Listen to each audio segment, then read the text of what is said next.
Tidak ada satupun alasan yang membenarkan kita untuk berbuat durhaka kepada kedua orang tua kita. Catat, tidak ada. Sehebat apapun kita, sekaya apapun kita, setinggi apapun jabatan dan pangkat kita, sepanjang apapun gelar kita, sebanyak apapun anak buah kita, pengikut kita, penggemar kita, setenar apapun nama kita, di hadapan orang tua kita adalah anak. Hanya satu kata, Anda adalah anak orang tua Anda.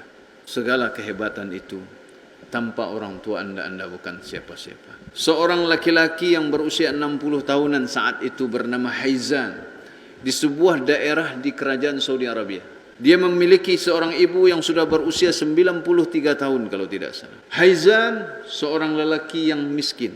Dia tinggal bersama ibunya. Dia merawat ibunya, dia memberi makan ibunya, dia bekerja untuk mencari nafkah. Dengan segala kekurangannya dia tetap berbakti kepada ibunya. Dan dia punya adik, punya saudara di sebuah kota dan ekonomi yang bagus. Lalu adiknya ini pulang melihat ibunya, dia melihat kakaknya memiliki kekurangan secara ekonomi. Dia ingin pula merawat ibunya karena ingin ibunya cukup dan tidak ingin menyusahkan kakaknya. Maka dia meminta kepada ibunya dan kepada kakaknya, pada ibunya agar ikut dia ke kota dan kepada kakaknya agar diizinkan membawa ibunya. Namun Haizan menolaknya.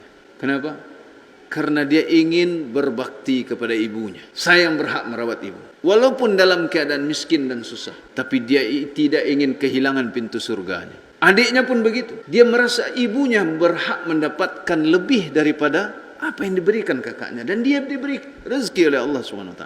Sampai akhirnya keduanya berselisih memperebutkan bakti kepada orang tua. Masalah ini sampai ke pengadilan. Di pengadilan dihadirkanlah kedua bersaudara ini dan ibu kandung.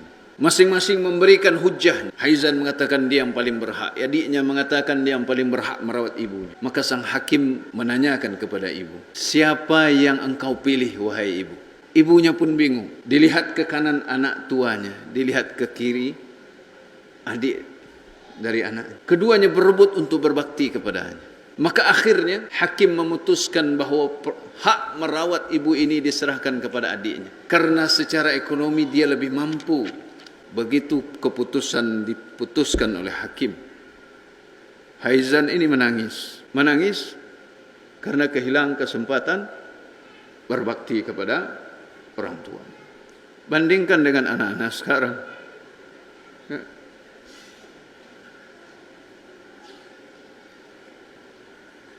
Yang berebut melepaskan diri dari orang tuanya. Berebut mencampakkan orang tuanya. Menyerahkan orang tuanya ke saudaranya dan begitu seterusnya. Bandingkan dengan kita yang bahkan berusaha kabur dari merawat ibu bapak kita. Harusnya keimanan kita mendorong kita untuk memperebutkan pintu surga kita ini.